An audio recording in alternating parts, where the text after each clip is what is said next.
जय हिंद दोस्तों, स्वागत है आप सभी का एक बार फिर से लक्ष्य क्लासेस के धारा प्रवाह बैच में। और एक बार पंखा बंद कर दूं। बिल्कुल बंद करना ही पड़ेगा, सरकारी पंखों की याद दिला देते हैं ये। 1 मिनट बस।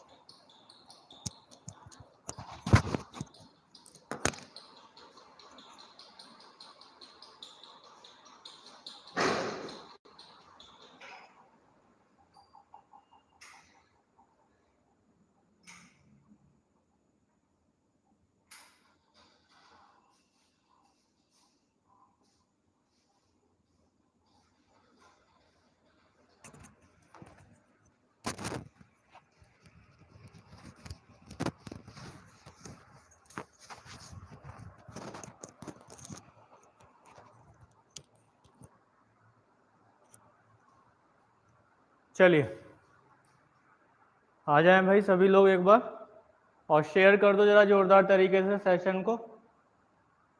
जल्दी से शेयर कर दो, फिर उसके बाद आगे बढ़ते हैं हम लोग पहले प्रश्न की ओर। तो शेयर कर दो भाई जरा जोरदार तरीके से। और सभी लोग बताओ भाई कैसे हो सभी लोग? बढ़िया हो, एकदम मस्त।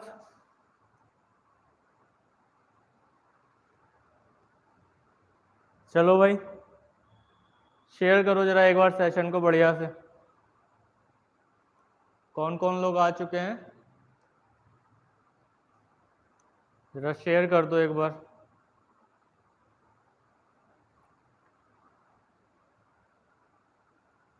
शेयर कर दो जरा।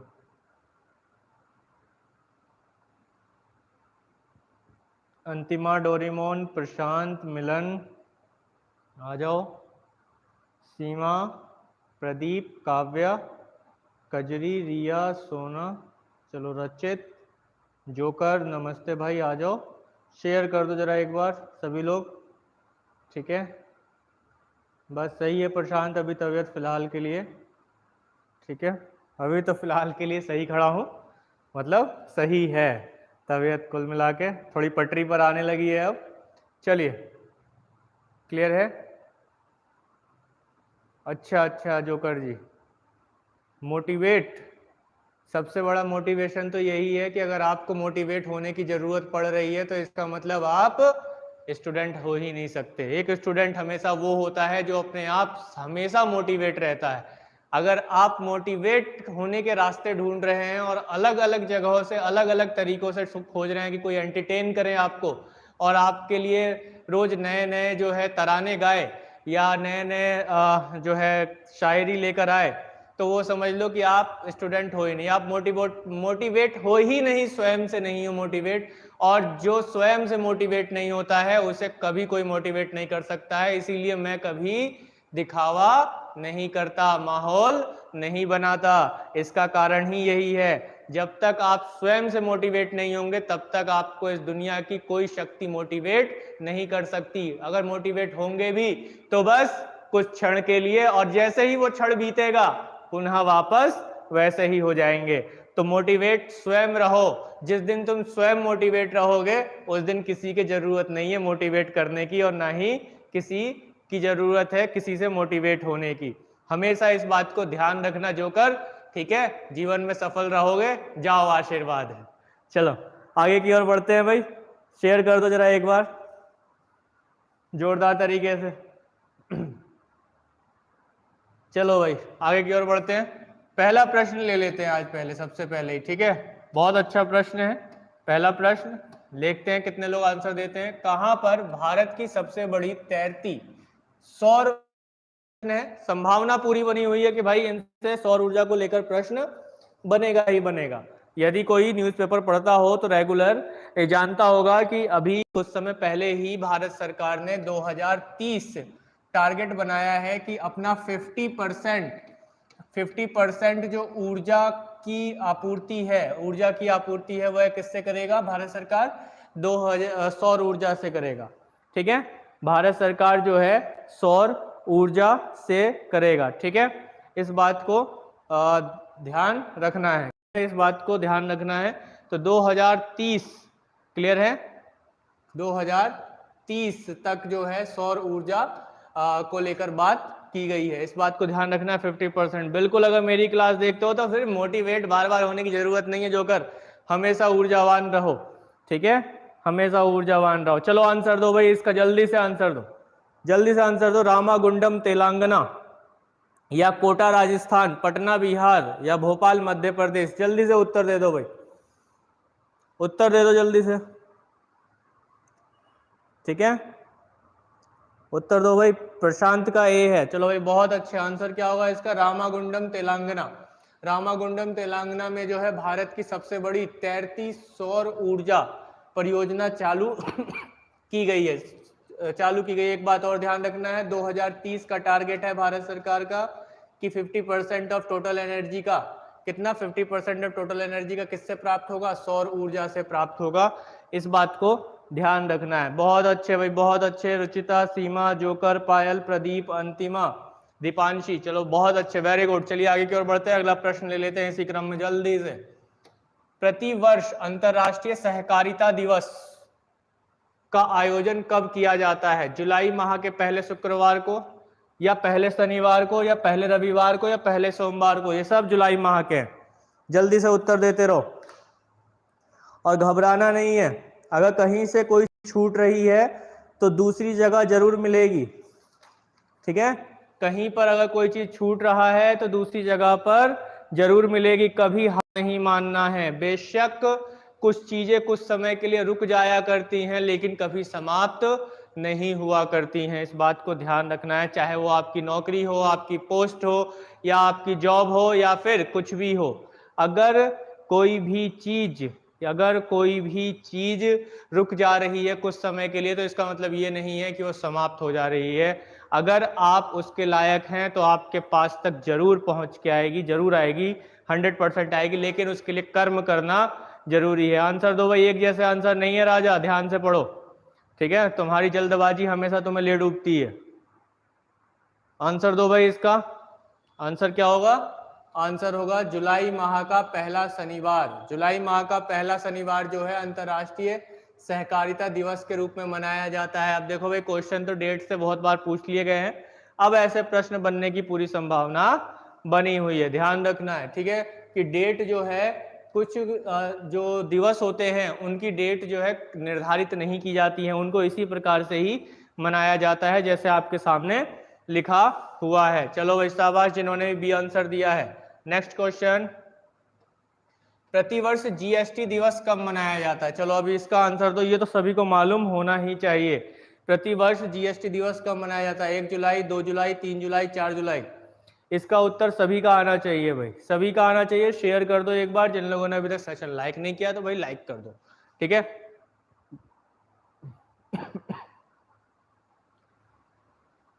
जल्दी से सेशन लाइक कर दो, शेयर कर दो। ए, बहुत अच्छे, 1 जुलाई। और कोई भाई? शाबाश, चलो बहुत अच्छे, सभी का आंसर आना चाहिए, ठीक है, बिल्कुल जोकर, ऐसे ही होशियार हो जाओगे और होशियार हो जाओगे, बस रेगुलर बने रहो सभी लोग। चलो भाई बहुत अच्छे, बहुत अच्छे। ए इसका आंसर होगा 1 जुलाई, 1 जुलाई 2017, 1 जुलाई 2017, 1 जुलाई 2017 से जीएसटी को लागू किया गया, ठीक है, जीएसटी को लागू किया गया। जीएसटी को लागू करने के लिए संविधान में संशोधन कौन सा किया गया? 101वां संविधान संशोधन, 101वां संविधान संशोधन किया गया, ठीक है, 101वां संविधान संशोधन किया गया। और इसके द्वारा संविधान में एक नया अनुच्छेद, अनुच्छेद 279 ए को जोड़ा गया। किसको जोड़ा गया?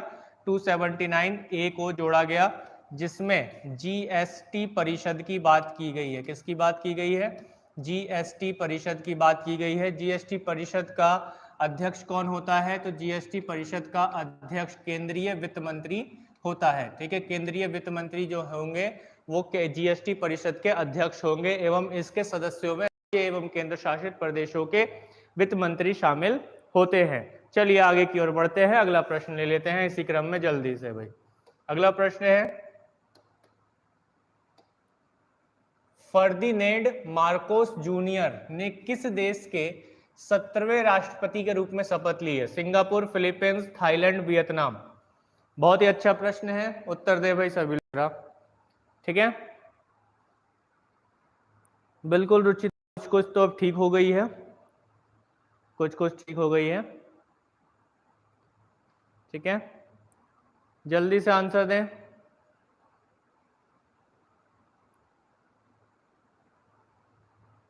फर्दिनेंड मार्कोस जूनियर ने किस देश के 17वें राष्ट्रपति की शपथ ली है? उत्तर दें सभी लोग। चलिए भाई, बहुत अच्छे। आंसर क्या होगा इसका? आंसर होगा बी, फिलीपींस। फिलीपींस, फिलीपींस जो कि एक दक्षिण पूर्व एशियाई देश है, दक्षिण पूर्व एशियाई देश है, और इसके अभी 17वें जो राष्ट्रपति के रूप में शपथ ली है, किन्होंने ली है? इन्होंने ली है। ये जो व्यक्ति आपके सामने दिखाई दे रहे हैं, कहीं मिल जाए तो चाय वाय पे बुला लेना, है ना। वैसे आवश्यकता तो नहीं पड़ेगी क्योंकि मिलने वाले हैं नहीं। चलिए, फिलहाल यहाँ पर आंसर क्या होगा? फिलीपींस इसका आंसर होगा। फर्डिनेंड मार्कोस जूनियर, ये अभी जो है 17वें राष्ट्रपति के रूप में इन्होंने शपथ ली है। किस देश के? फिलीपींस के। किस देश के? फिलीपींस के। चलिए भाई, आगे की ओर बढ़ते हैं। ठीक है, आगे की ओर बढ़ते हैं। बिल्कुल रुचिता, एकदम ठीक हो जाएंगे। आगे की ओर बढ़ते हैं भाई। अगला प्रश्न, डेयरी और पशुपालन मंत्रालय ने कहां पर one health pilot project launch किया है? One health pilot project launch किया है कहां पर? उदयपुर, पटना, बेंगलुरु या कोची? जल्दी से उत्तर दें। डेयरी और पशुपालन मंत्रालय ने कहां पर one health pilot project launch किया है? उदयपुर, पटना, बेंगलुरु, कोची। देखो भाई, बहुत ही अच्छे प्रश्न है। शिवम आगे भाई, पटना। चलो, और भाई शेयर करते रहो सभी लोग, जरा एक बार सेशन जोरदार तरीके से शेयर कर दो। ठीक है, सभी लोग जरा शेयर कर दो एक बार अच्छे से, फिर आगे बढ़ते हैं।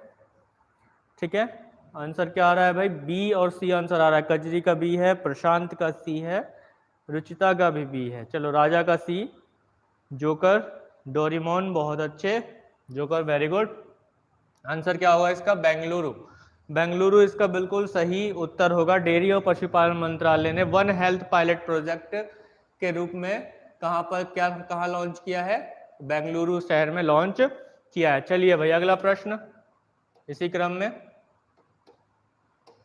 G7 के 48वें शिखर सम्मेलन 2022 का आयोजन कहां किया गया? Italy, France, Germany, Britain. Italy, France, Germany, Britain. जल्दी से उत्तर दें। G7 के 48वें शिखर सम्मेलन 2022 का आयोजन कहां किया गया?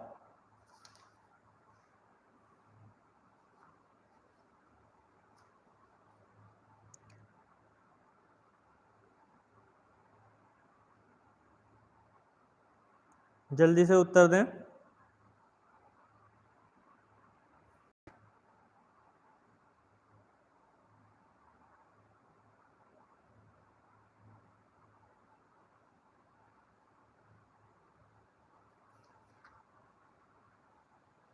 चलिए भाई, सी आंसर आ रहा है। बहुत अच्छे। आंसर क्या होगा इसका? जर्मनी बिल्कुल सही आंसर होगा। G7 के 48वें शिखर सम्मेलन 2022 का आयोजन कहाँ किया गया? जर्मनी में किया गया। भारत के प्रधानमंत्री को भी गेस्ट के रूप में बुलाया गया था और इन्होंने यहाँ पर अपना अभिभाषण भी दिया। किसने रणजी ट्रॉफी 2021-22 का खिताब जीता है? मध्य प्रदेश, मुंबई, गुजरात, राजस्थान। जल्दी से आंसर दें। किसने रणजी ट्रॉफी 2021-22 का खिताब जीता है? मध्य प्रदेश, मुंबई, गुजरात, राजस्थान। बहुत ही अच्छा प्रश्न है। अक्सर प्रश्न इसको लेकर बनने की पूरी संभावना है। गुजरात। चलो भाई, आंसर आ रहा है सभी का, गुजरात आंसर आ रहा है। ठीक है, देखो बेटा, रणजी ट्रॉफी की बात हो रही है, आईपीएल की तो बात हो नहीं रही है। ठीक है, तो सभी लोग गुजरात जो आंसर एक तरफ से छापे जा रहे हो, है ना, गलत है। ठीक है, फैजल खान बहुत अच्छे बेटा, फैजल बहुत अच्छे। आंसर क्या होगा इसका? मध्य प्रदेश बिल्कुल सही उत्तर होगा। ठीक है, रणजी ट्रॉफी की बात हो रही है, आईपीएल की बात नहीं हो रही है जो सभी लोग गुजरात लगा रहे हो। ठीक है, आंसर क्या होगा इसका? मध्य प्रदेश इसका आंसर होगा। चलिए, अगला प्रश्न ले लेते हैं इसी क्रम में जल्दी से। ठीक है, इसी क्रम में जल्दी से अगला प्रश्न ले लेते हैं। शेयर कर दो जरा सेशन को अच्छे से। किसने मिस इंडिया वर्ल्ड 2022 का खिताब जीता? मिस इंडिया वर्ल्ड 2022 का खिताब जीता। सिनी शेट्टी, रूबल शेखावत, सीना नाता चौहान, हरनाज सिंधु। जल्दी से उत्तर दें, किसने जीता मिस इंडिया वर्ल्ड 2022 का खिताब? जल्दी से उत्तर दें। बहुत अच्छे, फैजल, जोकर, प्रशांत, शिवम, राजा, पायल, रिया, रुचिता, वेरी गुड, कजरी, अंतिमा, जोकर, बहुत अच्छे। आंसर क्या होगा इसका? सिनी शेट्टी बिल्कुल सही और सटीक उत्तर होगा। चलो भाई अगला प्रश्न ले लेते हैं इसी क्रम में जल्दी से फटाक से। भारतीय सेना कहां पर सीमा और तटीय सुरक्षा के पहलुओं पर सुरक्षा मंथन 2022, किसका भाई सुरक्षा मंथन 2022 का आयोजन किया है? कोची, रांची, चंडीगढ़, जोधपुर। जल्दी से उत्तर दे दें। कोची, रांची, चंडीगढ़, जोधपुर। भारतीय सेना ने कहां सीमा और तटीय सुरक्षा के पहलुओं पर सुरक्षा मंथन 2022 का आयोजन किया है? ए कोची आंसर आ रहा है। डोरीमोन, शिवम, प्रदीप, राजा। चलो भाई बहुत अच्छे, कोची आंसर आ रहा है, वेरी गुड, शाबाश। प्रशांत का डी है, जोधपुर। चलो भाई और कोई? बिल्कुल, बहुत अच्छे। आंसर क्या होगा इसका? जोधपुर बिल्कुल सही उत्तर होगा। ठीक है, जोधपुर में सुरक्षा मंथन, किसका? सुरक्षा मंथन का आयोजन किया गया। ध्यान रखना है, सुरक्षा मंथन का आयोजन कहाँ किया गया? जोधपुर, राजस्थान में। ठीक है, जोधपुर ये किस राज्य में है? राजस्थान राज्य में है, ध्यान रखना है। चलिए आगे की ओर बढ़ते हैं, अगला प्रश्न ले लेते हैं इसी क्रम में जल्दी से। अगला प्रश्न है, चर्चा में रहा हर्मिट क्या है? चर्चा में रहा हर्मिट क्या है? एक कोरोना वेरिएंट है, एक स्पाईवेयर है, एक अंतरिक्ष मिशन है, एक कोरोना का टीका है। जल्दी से उत्तर दें। चर्चा में रहा हर्मिट क्या है? कोरोना वेरिएंट, स्पाईवेयर, अंतरिक्ष मिशन, कोरोना का टीका। शिवम, शिवम स्पाईवेयर। चलो भाई, राजा का है ए, जोकर का है बी, स्पाईवेयर। रिया बहुत अच्छे, रुचिता वेरी गुड। चलो और कोई भाई? शेयर कर दो सेशन को, सेशन के अंत तक बने रहोगे तो काफी कुछ सीखने को मिल जाएगा।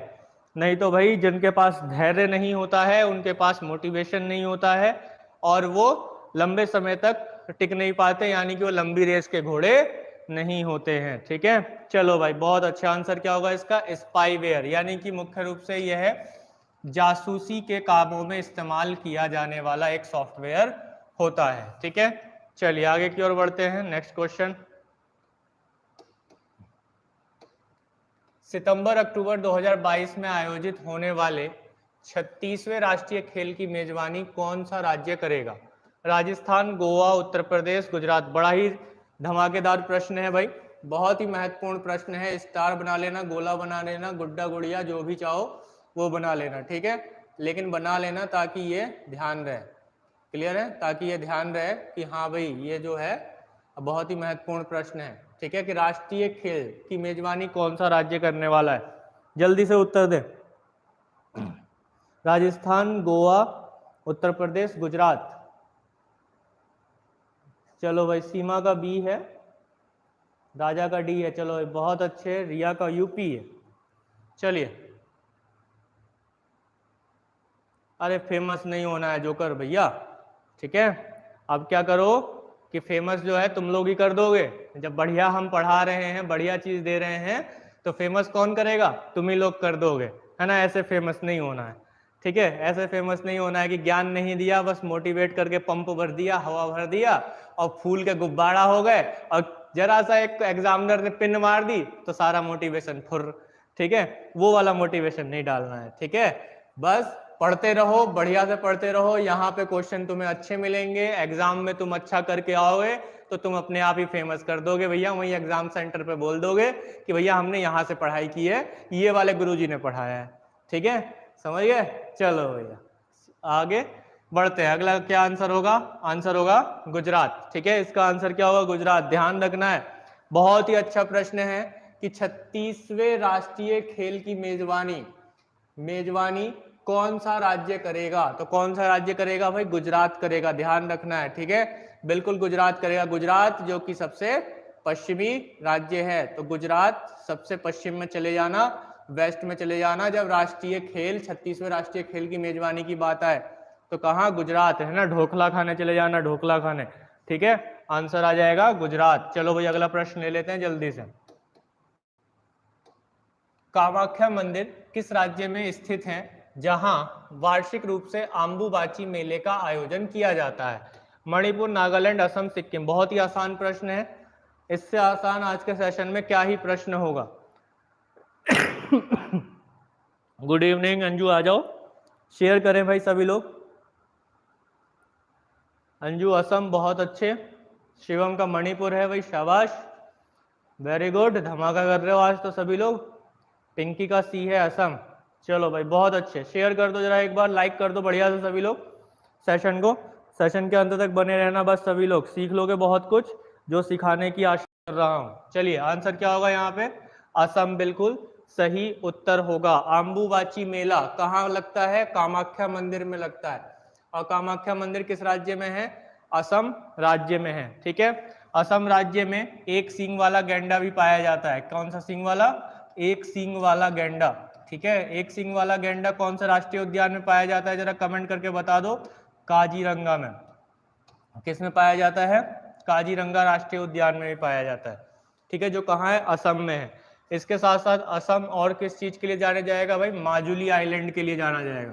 किसके लिए, माजुली द्वीप के लिए जाना जाएगा, जो दुनिया का सबसे बड़ा नदी द्वीप है, ठीक है, दुनिया का सबसे बड़ा नदी द्वीप, ठीक है, सबसे बड़ा नदी द्वीप कौन सा है, माजुली द्वीप है, जो किस नदी में है, ब्रह्मपुत्र नदी में है। किस नदी में है, ब्रह्मपुत्र नदी में है, ध्यान रखना है, ठीक है।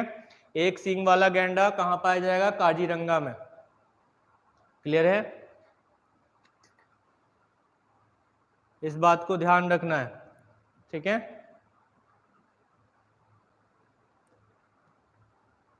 ध्यान रखना है सभी लोग। साक्षी नमस्ते, आ जाओ भाई लोग, शेयर कर दो, ठीक है, शेयर कर दो सेशन को एक बार। आगे की ओर बढ़ते हैं, नेक्स्ट क्वेश्चन। किस राज्य में साओ जो आओ उत्सव मनाया गया, गोवा, सिक्किम, मणिपुर, मिजोरम? जल्दी से उत्तर दो।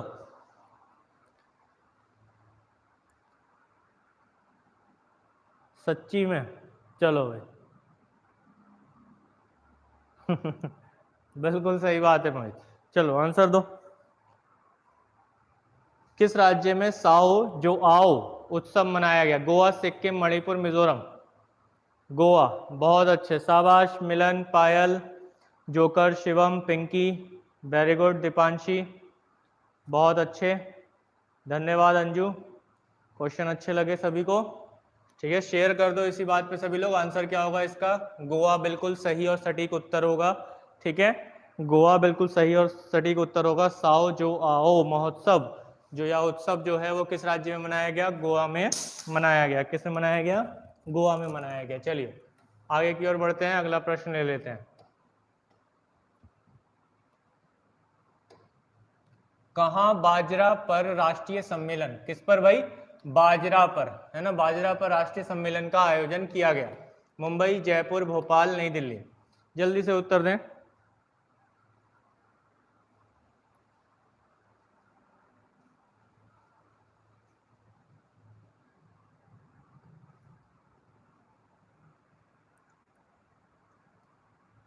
जल्दी से उत्तर दें भाई। जोकर भैया अभी जरा जो है स्पीड बढ़ाने की स्थिति में नहीं हूँ, लेकिन जब स्पीड बढ़ाने की स्थिति में होता हूँ तो 50 ग्राम नहीं 100 ग्राम तेज चलता है, ठीक है, लेकिन फिलहाल अभी थोड़ा स्पीड में बोलूँगा तो खांसी उठ जाएगी मुझे, इस वजह से थोड़ा अभी इसी तरीके से एडजस्ट कर लो आज 1-2 दिन, फिर उसके बाद मामला सही हो जाएगा। चलिए आंसर आ रहा है भाई, नई दिल्ली, बाजरा पर राष्ट्रीय सम्मेलन का आयोजन कहाँ किया गया, नई दिल्ली में किया गया, बहुत अच्छे, शाबाश, ठीक है, आंसर क्या होगा इसका, नई दिल्ली बिल्कुल सही और सटीक उत्तर होगा। बाजरा पर राष्ट्रीय सम्मेलन का आयोजन कहाँ किया गया, नई दिल्ली में किया गया। चलो भाई अब आ जाते हैं भाई बड़े अच्छे महत्वपूर्ण और अन्य महत्वपूर्ण प्रश्नों पर कि किसने भारतीय पुरातत्व विभाग की स्थापना की। कौन था ऐसा viceroy? Lord Chelmsford, Lord Curzon, Lord Ripon, Lord Dufferin. देखो भाई प्रश्न बड़ा ही अच्छा है, उत्तर सभी का आना चाहिए, उत्तर सभी का आना ही चाहिए। ठीक है, बहुत ही अच्छा प्रश्न है।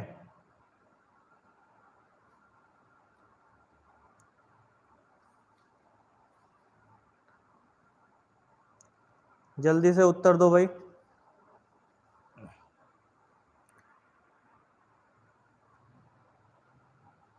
कर्जन, कर्जन, बहुत अच्छे, बहुत अच्छे, वेरी गुड। शेयर कर दो एक बार, बहुत अच्छे, शाबाश। आंसर क्या होगा?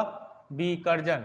लॉर्ड कर्जन ने 1902 में भारतीय पुरातत्व विभाग की एक अलग स्थापना की। इसके द्वारा भारतीय प्राचीन चीज़ों को उभारने में और जो है सहायता मिली। और इसके बाद, ठीक है, अब इसके बाद जो है जल्दी से कमेंट करके ये बता दो कि भारतीय पुरातत्व विभाग के अध्यक्ष को किसे नियुक्त किया गया था।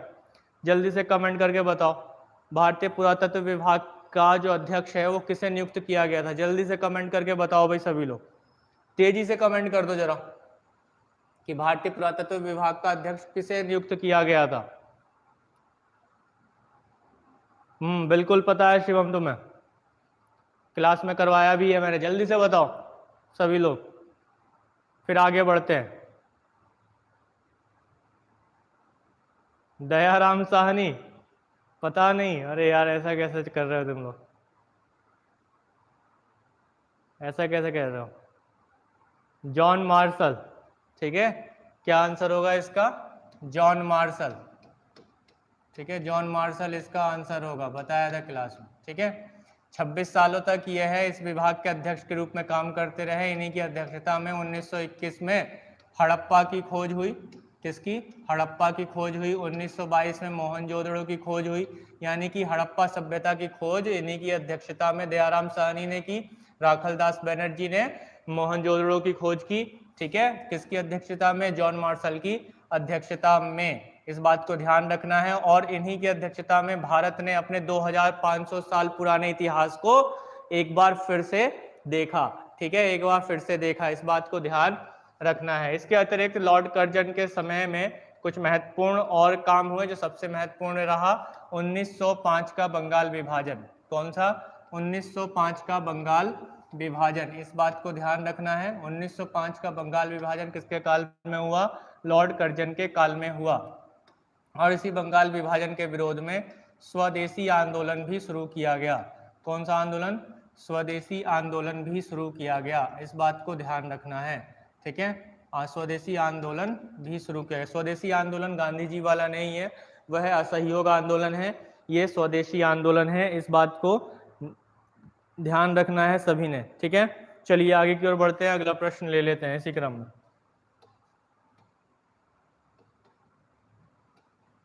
शिक्षा पर सैडलर आयोग का गठन किस वायसराय के काल में हुआ?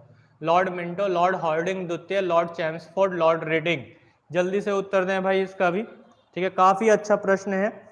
ठीक है, शिक्षा पर एक आयोग बना था, सैडलर आयोग, उसका गठन जो है किसके काल में हुआ? किस वायसराय के काल में हुआ? जल्दी से उत्तर दें भाई सभी लोग, जरा तेजी से उत्तर दे दें। ठीक है, सेशन के अंत तक जो बना रहेगा आज बहुत कुछ सीख के जाएगा। बस धैर्य होना जरूरी है, उसके पास धैर्य जो है हो, धैर्य नाम की जो एक वस्तु होती है वो सबके पास होनी चाहिए। डी, लॉर्ड रीडिंग आ रहा है आंसर। चलो भाई, लेकिन आंसर क्या होगा? Lord Chelmsford. लॉर्ड चैम्सफोर्ड इसका बिल्कुल सही और सटीक उत्तर होगा। 1916 से 1921 तक लॉर्ड चैम्सफोर्ड भारत के वायसराय के रूप में उन्होंने काम किया। ठीक है, कब से कब तक? 1916 से 1921 तक भारत के वायसराय के रूप में लॉर्ड चैम्सफोर्ड ने काम किया। और आप लोग जानते होंगे कि इन्हीं के काल में वर्ष 1919 में कौन सा? मॉन्टेग्यू चैम्सफोर्ड सुधार आया। ठीक है, कौन सा सुधार? मॉन्टेग्यू चैम्सफोर्ड सुधार। ठीक है, मॉन्टेग्यू चैम्सफोर्ड सुधार, जिसमें इन्होंने मुस्लिमों के लिए पृथक निर्वाचन प्रणाली को और विस्तार किया उसका और ज़्यादा विस्तार किया। क्लियर है? इस बात को ध्यान रखना है, इस बात को ध्यान रखना है। क्लियर है? इस बात को ध्यान रखना है। बिल्कुल सबका टाइम बता दूंगा मैं, ठीक है? सभी का टाइम अभी बता देता हूँ, सभी का टाइम बता देता हूँ। क्लियर है? चलिए फिलहाल इस बात पहले इस चीज़ को कंप्लीट कर लेते हैं। क्लियर है यहाँ तक? इसके अलावा चैम्सफोर्ड के ही काल में जलियांवाला बाग हत्याकांड हुआ, जलियांवाला बाग हत्याकांड, इस बात को ध्यान रखना है। ठीक है? रॉलेट एक्ट जो आया वो किसके काल में आया? चैम्सफोर्ड के काल में ही आया, जिसे काला कानून के नाम से भी जानते हैं। ठीक है? काला कानून के नाम से भी जानते हैं। ये सारी चीज़ों को नोट डाउन करते रहना भाई, ध्यान रखना है सभी को। ठीक है? काला कानून भी इसे कहा जाता है। लॉर्ड मिंटो, जो लॉर्ड मिंटो आया 1905 से 1910 तक रहा। ठीक है? ये ध्यान रखना है, 1905 से 1910 तक रहा। ठीक है? लॉर्ड हार्डिंग द्वितीय, लॉर्ड हार्डिंग द्वितीय जो है 1910 से 1916 तक रहा। ठीक है? 1910 से 1916 तक रहा। लॉर्ड रीडिंग की अगर हम बात करें तो लॉर्ड रीडिंग 1921 से 1926 तक, 1921 से 1926 तक रहा। ठीक है? चलिए आगे की ओर बढ़ते हैं, अगला प्रश्न दे देते हैं जल्दी से। अगला प्रश्न अगली आपकी स्क्रीन पर, पाइक विद्रोह का नेतृत्व किसने किया था? पाइक विद्रोह का नेतृत्व किसने किया? बख्शी जगबंधु, दिगंबर बिश्वास, ईशान चंद्र रॉय, अली मुसलियार। जल्दी से उत्तर दें भाई सभी लोग जरा। पाइक विद्रोह का नेतृत्व किसने किया था? बख्शी जगबंधु, दिगंबर बिश्वास, ईशान चंद्र रॉय, अली मुसलियार। जल्दी से उत्तर दें। अब पता नहीं जोकर भाई उसके एक आंख थी दो आंख थी। ठीक है? जल्दी से उत्तर दें। ए आंसर आ रहा है, बहुत अच्छे, शाबाश। आंसर क्या होगा? बख्शी जगबंधु। पाइक विद्रोह, पाइक विद्रोह जो हुआ था यह वर्तमान के उड़ीसा राज्य में हुआ था। 1817 से 1825 तक यह विद्रोह चला। 1817 से 1825 तक यह विद्रोह चला, जिसकी शुरुआत किसने की? बख्शी जगबंधु ने की थी। ठीक है? जो कि उड़ीसा राज्य में रहा। कहाँ रहा? उड़ीसा राज्य में रहा। नील आंदोलन दिगंबर विश्वास के लिए जाना जाता है। इन्होंने नील आंदोलन की शुरुआत की थी। किसकी? नील आंदोलन की शुरुआत की थी किसने? दिगंबर विश्वास ने। ठीक है? दिगंबर विश्वास ने नील आंदोलन की शुरुआत की थी। बहुत अच्छे। 1859 और 60 में। ठीक है?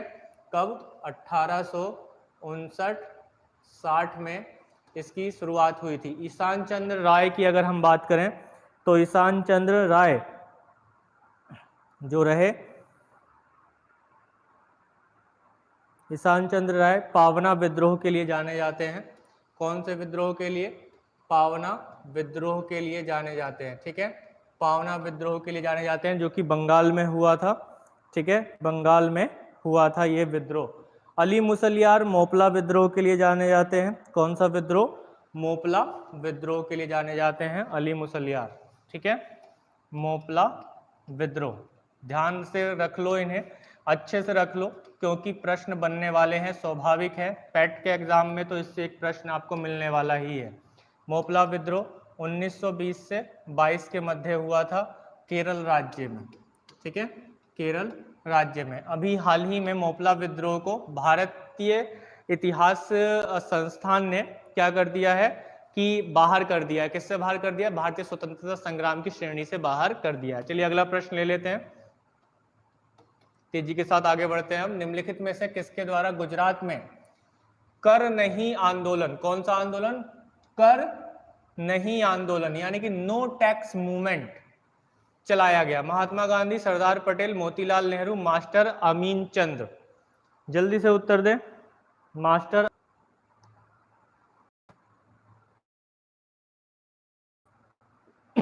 जल्दी से उत्तर दें। बहुत अच्छे जोकर, इसी तरीके से बस पकड़ बनाते चलो सभी लोग। अमीन चंद आंसर आ रहा है भाई। आंसर क्या होगा इसका? आंसर होगा महात्मा गांधी।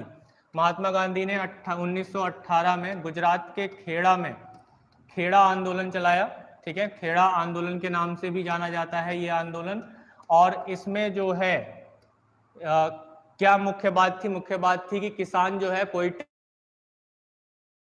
टैक्स नहीं देंगे, इसीलिए इसे कर नहीं आंदोलन भी कहा जाता है। किस कहा जाता है किस आंदोलन को?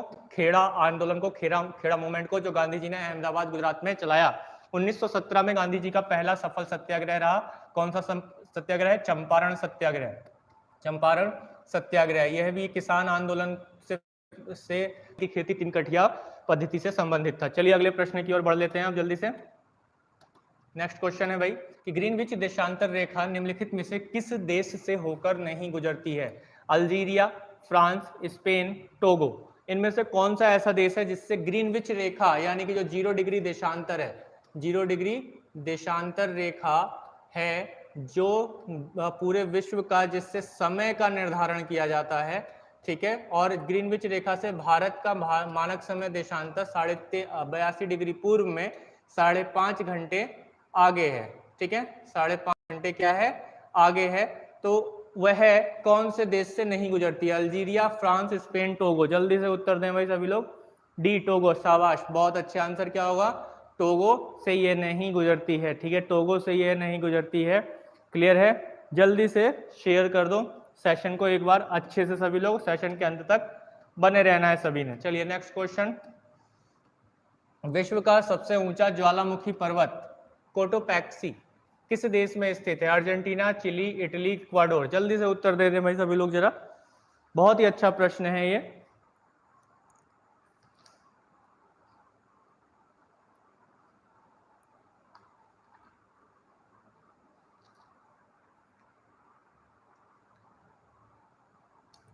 बहुत ही अच्छा प्रश्न है।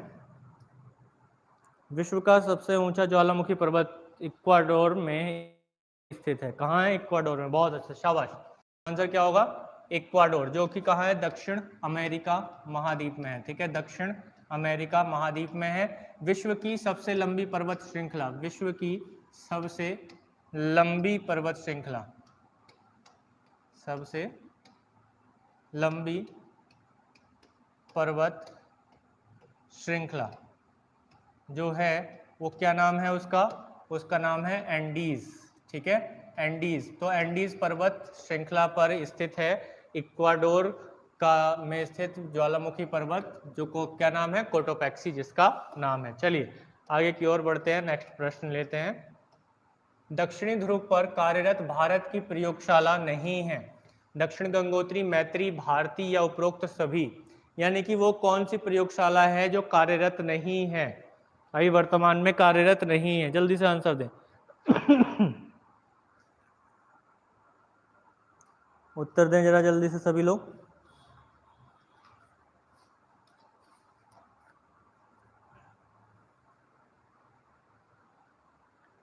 दक्षिण गंगोत्री, वेरी गुड, बहुत अच्छे। आंसर क्या होगा? दक्षिण गंगोत्री। दक्षिण गंगोत्री को दक्षिणी ध्रुव यानी कि अंटार्कटिका पर 1983 में स्थापित किया गया था, और ये भारत की पहली प्रयोगशाला के रूप में स्थापित किया गया, जो अब कार्यरत नहीं है, ठीक है। फिर उसके बाद 1989 में मैत्री की स्थापना की गई। 1989 में मैत्री की स्थापना की गई, जो कि अभी भी कार्यरत है और काम कर रहा है। इसके अलावा भारती की स्थापना भी कुछ समय बाद की गई, ठीक है। किसकी? भारती की स्थापना भी की गई। तो मैत्री और भारती ये दोनों ही अभी वर्तमान में दक्षिणी ध्रुव पर कार्यरत हैं, ठीक है। दक्षिणी ध्रुव पर कार्यरत मैत्री और भारती हैं अभी, ठीक है, प्रयोगशालाएं जो है। नेक्स्ट प्रश्न जल्दी से भाई। अगला प्रश्न है, बद्दू जनजाति निम्न में से किस देश में पाई जाती है? साइबेरिया, अरब, न्यू गिनी, जापान। जल्दी से उत्तर दे दें सभी लोग। अच्छा प्रश्न है ये भी, ठीक है।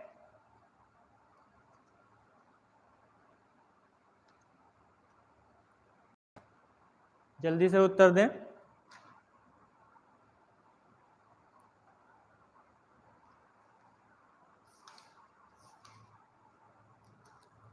बद्दू जनजाति निम्नलिखित में से कहाँ पाई जाती है?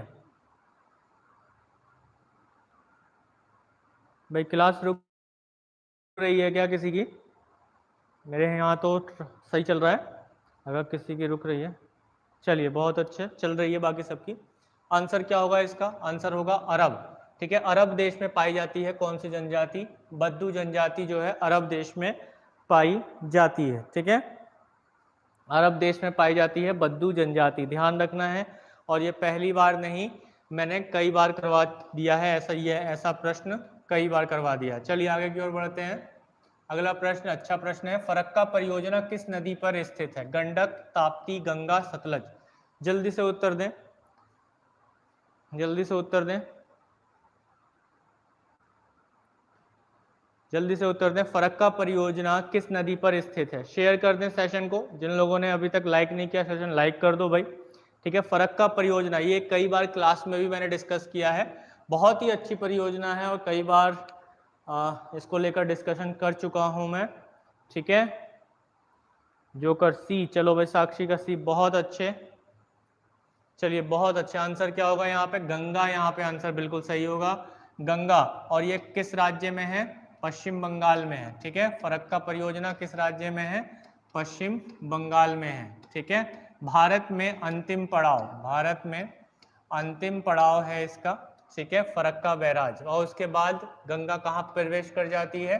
पड़ोसी देश बांग्लादेश में यह प्रवेश कर जाती है, जहां इसे पद्मा नाम से जाना जाता है, ठीक है। और अभी हाल ही में पद्मा ब्रिज का निर्माण भी, पद्मा पुल का निर्माण भी इसी नदी पर किया गया है। चलिए आगे बढ़ते हैं, अगला प्रश्न ले लेते हैं जल्दी से।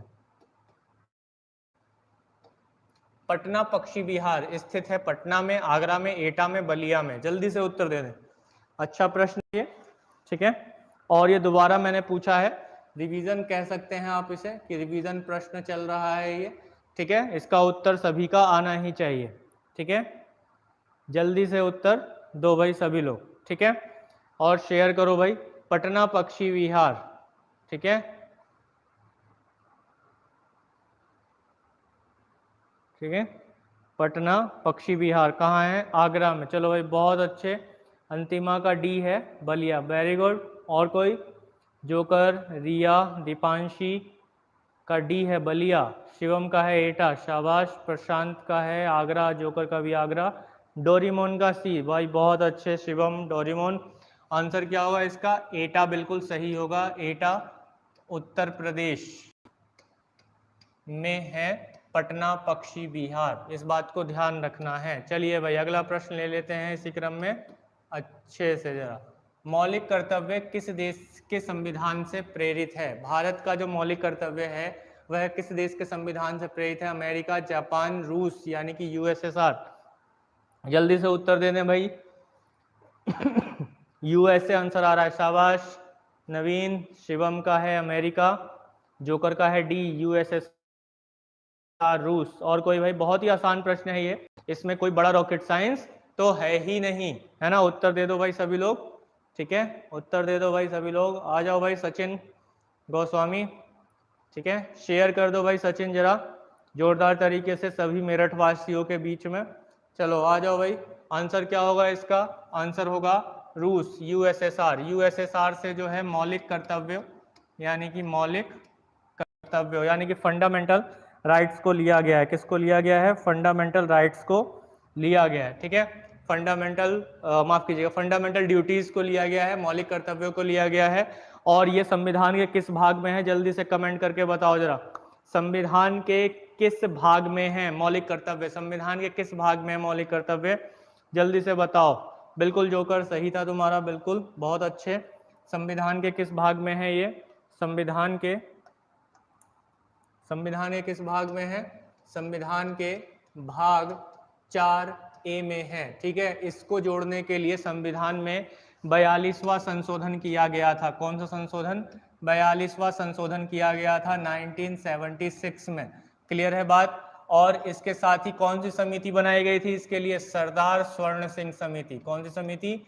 सरदार स्वर्ण सिंह समिति बनाई गई थी, ठीक है। सरदार स्वर्ण सिंह समिति बनाई गई थी। जब इसे जोड़ा गया था तो शुरुआत में कुल 10 मौलिक कर्तव्य थे। कितने मौलिक कर्तव्य थे? 10 मौलिक कर्तव्य थे। अभी वर्तमान में कितने हैं? 11 मौलिक कर्तव्य हैं। कितने मौलिक कर्तव्य हैं? 11 मौलिक कर्तव्य हैं, इस बात को ध्यान रखना है, ठीक है।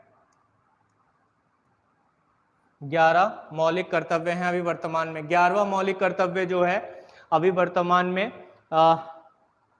11वां मौलिक कर्तव्य जो है अभी वर्तमान में अगर हम देखें तो किस संविधान संशोधन के माध्यम से जोड़ा गया? कोई कमेंट करके बताए कि भाई 11वां जो मौलिक कर्तव्य है वह किस संविधान संशोधन के माध्यम से जोड़ा गया? जल्दी से कमेंट करके बता दो। 11वां मौलिक कर्तव्य किस संविधान संशोधन के माध्यम से जोड़ा गया? नहीं, 42वां नहीं, 42वें सचिन, 42वें संविधान संशोधन के माध्यम से तो पूरा मौलिक कर्तव्य ही जोड़ा गया। लेकिन अगर हम केवल 11वें मौलिक कर्तव्य की बात करें तो किसके द्वारा? नवीन 76 नहीं है भाई, 76 नहीं है। और कोई बताएगा? 42, अरे भाई 86वां संविधान संशोधन अधिनियम 2002, 86वां संविधान संशोधन अधिनियम 2002। बिल्कुल बिल्कुल सचिन, बहुत अच्छे, वेरी गुड। आंसर क्या होगा इसका? 86वां संविधान संशोधन अधिनियम 2002 में जो है 11वां मौलिक कर्तव्य जोड़ा गया, जिसमें क्या किया गया? जिसमें 6 से 14 वर्ष की आयु के बच्चों को जो है माता पिता शिक्षा ग्रहण करवाए, ऐसा कर्तव्य बनाया गया। चलिए आगे की ओर बढ़ लेते हैं भाई, अगला प्रश्न ले लेते हैं जल्दी से इसी क्रम में। अगला प्रश्न है, मौलिक अधिकारों की सुरक्षा के लिए एक व्यक्ति उच्च न्यायालय जा सकता है किस अनुच्छेद के अंतर्गत? अनुच्छेद 32, अनुच्छेद 228, अनुच्छेद 30, अनुच्छेद 226। प्रश्न को बड़े ध्यान से पढ़िए और उत्तर दीजिए, ठीक है? प्रश्न को बड़े ध्यान से पढ़िए और उत्तर दीजिए। बहुत ही अच्छा प्रश्न है। शिवम 226, सचिन 228, चलो भाई बहुत अच्छे, उत्तर देते रहो सभी लोग एक करके। 226, 226, शाबाश, बहुत अच्छे। 228 भी आंसर आ रहा है, वेरी गुड। साक्षी का डी है 226, चलो भाई शाबाश साक्षी बेटा, वेरी गुड। आंसर क्या होगा यहाँ पे? 226। अनुच्छेद 226 में किसकी बात की गई है कि हाई कोर्ट जो है मूल अधिकारों की रक्षा के लिए 5 प्रकार की रिटों को जारी कर सकता है। कितने प्रकार की रिट? 5 प्रकार की रिट। इस बात को ध्यान रखना है। कौन कौन से? बंदी प्रत्यक्षीकरण, परमादेश, उत्प्रेषण, प्रतिषेध और अधिकार परीक्षा। कई बार बता चुका हूं। अगर यहीं पर अगर सुप्रीम कोर्ट की बात करता, यहाँ पर उच्च न्यायालय ना लिखकर उच्चतम न्यायालय लिखता तो क्या होता? अनुच्छेद 32 होता, संवैधानिक उपचारों का अधिकार। संवैधानिक उपचारों का अधिकार, इस बात को ध्यान रखना है, ठीक है? संवैधानिक उपचारों का अधिकार किस में है? अनुच्छेद 32 में है। और इसमें सुप्रीम कोर्ट, कौन? सुप्रीम कोर्ट, भारत का उच्चतम न्यायालय मूल अधिकारों की रक्षा के लिए 5 प्रकार की रिटों को जारी कर सकता है, जिस 5 प्रकार की रिटों का अभी मैंने जिक्र किया। और 226 में कौन जारी कर सकता है? हाई कोर्ट जारी कर सकता है किसी भी राज्य का। इस बात को ध्यान रखना है। चलिए भाई बहुत अच्छे, शाबाश। आगे की ओर बढ़ते हैं, नेक्स्ट प्रश्न ले लेते हैं इसी क्रम में। अगला प्रश्न है कि निम्नलिखित में से किस अनुच्छेद को राष्ट्रपति शासन भी कहा जाता है? बहुत ही अच्छा प्रश्न है, मजेदार प्रश्न है, ठीक है? बहुत ही अच्छा प्रश्न और मजेदार प्रश्न है। निम्न में से किस अनुच्छेद को राष्ट्रपति शासन भी कहा जाता है? अनुच्छेद 352, 356, 360 या इनमें से कोई नहीं? जल्दी से कमेंट करके बताओ भाई, आंसर दो। 352, चलो भाई जोकर का 352 आया, प्रशांत का 352 आया, चलो भाई बहुत अच्छे। किसे राष्ट्रपति शासन भी कहा जाता है? किस आर्टिकल को? रिया का ए, रुचिता का ए, चलो भाई मुझे तुम लोगों से यही उम्मीद थी, शाबाश। मेरी नाक कटने से बचा दी बिल्कुल, है या कटवा ही दी? दीपांशी, शाबाश, वेरी गुड। 360 नवीन, चलो भाई सोने पे सुहागा, वेरी गुड। ये मैं कितनी ही बार आप लोगों को करवा चुका हूं, बहुत बार करवा चुका हूं। इतनी गलतियां, ठीक है? इतनी गलतियां ऐसा मत करो, ठीक है? आंसर क्या होगा? 326।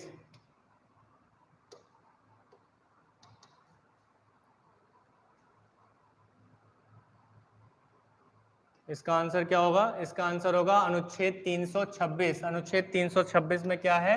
राष्ट्रपति शासन की बात की गई है। किसकी बात की गई है? राष्ट्रपति शासन की बात की गई है, ठीक है? राष्ट्रपति शासन यानी कि जब राज्य का संवैधानिक तंत्र विफल हो जाए, ठीक है? राज्य का संवैधानिक तंत्र विफल हो जाए तब राज्य में राष्ट्रपति शासन लगाया जाता है। तो कहते हैं ना कि राष्ट्रपति शासन लग गया, तो राष्ट्रपति शासन किसमें? अनुच्छेद 356 में। और 352 में क्या है? राष्ट्रीय आपातकाल है। क्या है? राष्ट्रीय आपातकाल है, इस बात को ध्यान रखना है, ठीक है? राष्ट्रीय आपातकाल है, इस बात को ध्यान रखना है। 360 में क्या है? 360 में वित्तीय आपातकाल है। क्या है? वित्तीय आपातकाल है, इस बात को ध्यान रखना है, ठीक है, वित्तीय आपातकाल है। 352 में राष्ट्रीय आपातकाल, राष्ट्रपति शासन 326 में और 360 में वित्तीय आपातकाल की बात की गई है, ध्यान रखें, ठीक है, बिल्कुल 10 बार लगाए। चलिए भाई, वेरी गुड, आंसर क्या होगा इसका 356, ध्यान रखना है सभी ने। और जल्दी से एक बार कमेंट करके बता दो कि जब राष्ट्रीय आपातकाल लगता है, 352 लगता है, तो कौन सा मूल अधिकार स्वतः ही निलंबित हो जाता है? कौन सा मूल अधिकार स्वतः ही निलंबित हो जाता है? जल्दी से कमेंट करके बताओ, जल्दी से कमेंट करके बताओ कि कौन सा मूल अधिकार स्वतः ही निलंबित हो जाता है। ठीक है, कौन सा मूल अधिकार स्वतः निलंबित हो जाता है? तो भाई अनुच्छेद 19 जो है स्वतः निलंबित हो जाता है, अनुच्छेद 19 जो है स्वतः निलंबित हो जाता है। और कौन से मूल अधिकार कभी निलंबित नहीं हो सकते? 20 और 21 कभी निलंबित नहीं हो सकते 352 के लगने पर। चलिए नेक्स्ट क्वेश्चन ले लेते हैं इसी क्रम में जल्दी से। अगला प्रश्न है कि निम्नलिखित में से किस राज्य विधानसभा की सीटें सही सुमेलित नहीं है? अरुणाचल प्रदेश, हिमाचल प्रदेश, झारखंड या छत्तीसगढ़? ठीक है, जल्दी से उत्तर दें सभी लोग, ठीक है, जल्दी से उत्तर दो। बिल्कुल डोरेमोन 2021 सही है। चलिए इसका उत्तर दें जरा सभी लोग कि निम्नलिखित में से किस राज्य की विधानसभा सीटें सही सुमेलित नहीं है? सही सुमेलित नहीं है। सचिन गोस्वामी 79, बहुत अच्छे, वेरी गुड सचिन। झारखंड में टोटल 81 विधानसभा सीटें हैं। कितनी? 81 विधानसभा सीटें हैं, ना कि 79। अभी झारखंड जो है सुर्खियों में चल रहा है क्योंकि वहां पर सरकार गिरने की संभावना बनी हुई है लगातार, ठीक है, लगातार गिरने की संभावना बनी हुई है। तो प्रश्न जो है सीधा सा बन जाता है। बाकी अरुणाचल प्रदेश, हिमाचल प्रदेश, छत्तीसगढ़ में विधानसभा सीटों की संख्या उतनी ही है जितनी यहाँ पर लिखी गई है, ठीक है। झारखंड में कितनी है? 81 है, 79 नहीं है। चलो भाई बहुत अच्छे, अगला प्रश्न ले लेते हैं इसी क्रम में जल्दी से जरा। अगला प्रश्न, अनुच्छेद 263 के अंतर्गत अंतरराज्यीय परिषद का गठन कौन कर सकता है? राष्ट्रपति, प्रधानमंत्री, लोकसभा अध्यक्ष या भारत के मुख्य न्यायाधीश? जल्दी से उत्तर दें भाई, बहुत ही अच्छा प्रश्न है ये भी, ठीक है, बहुत ही अच्छा प्रश्न है, लल्लन टॉप प्रश्न है, बिल्कुल लल्लन टॉप जिसे कहते हैं, ठीक है। जल्दी से शेयर कर दो सेशन को अपने सभी दोस्तों में, ठीक है, जल्दी से शेयर करो, सपोर्ट करो भाई सभी लोग जरा सेशन को लेकर, ठीक है। आंसर भी दो। जोकर का ए राष्ट्रपति, चलो भाई बहुत अच्छे। 29 का ए राष्ट्रपति, शाबाश सचिन, बहुत अच्छे। आंसर क्या होगा यहाँ पर? राष्ट्रपति, ठीक है। राष्ट्रपति जो है अनुच्छेद 263 में अंतरराज्यीय परिषद की स्थापना कर सकते हैं, लेकिन इसके अध्यक्ष कौन होते हैं? अंतरराज्यीय परिषद के अध्यक्ष भारत के प्रधानमंत्री अंतरराज्यीय परिषद के अध्यक्ष होंगे, ठीक है। भारत के प्रधानमंत्री अंतरराज्यीय परिषद के अध्यक्ष होते हैं। और इसके साथ साथ जो इसमें सदस्य होते हैं सभी राज्यों के मंत्री, मुख्यमंत्री इसके जो है सदस्य के रूप में कार्य करते हैं। तो अंतरराज्यीय परिषद किस अनुच्छेद में है? 263 में है, ध्यान रखना है, ठीक है, इस बात को ध्यान रखना है। अगला प्रश्न ले लेते हैं भाई जल्दी से। राजभाषा का संबंध संविधान के किस भाग में है? भाग 18, 17, 12 या 20 में? जल्दी से कमेंट करें, जल्दी से कमेंट करें भाई। राजभाषा का संबंध संविधान के किस भाग में है? रिया 17, बहुत अच्छे। और कोई भाई उत्तर देगा?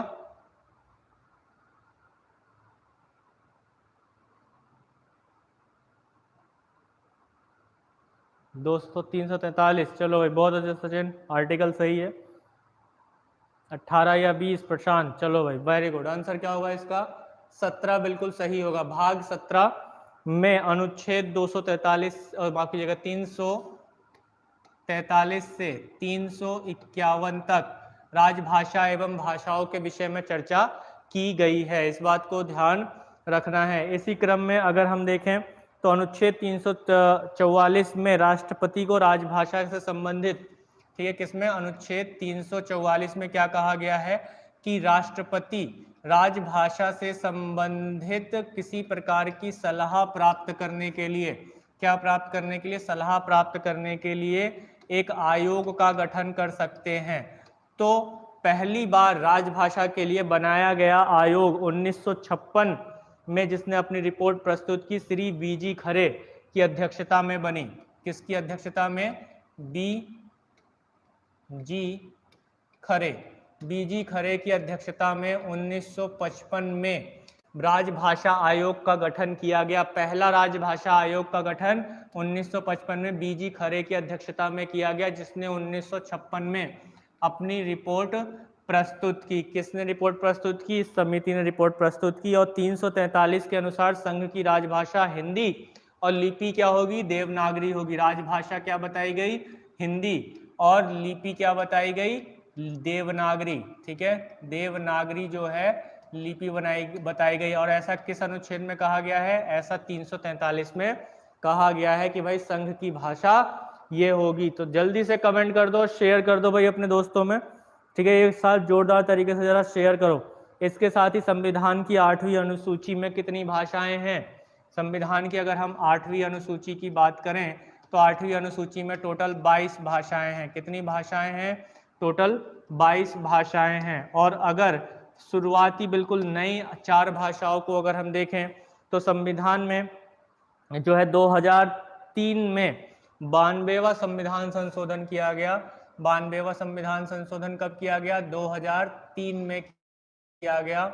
और इसके माध्यम से 4 भाषाओं को 8वीं अनुसूची में शामिल किया गया। कौन कौन सी? मैथिली, संथाली, डोगरी, बोडो। ठीक है, मैथिली, संथाली,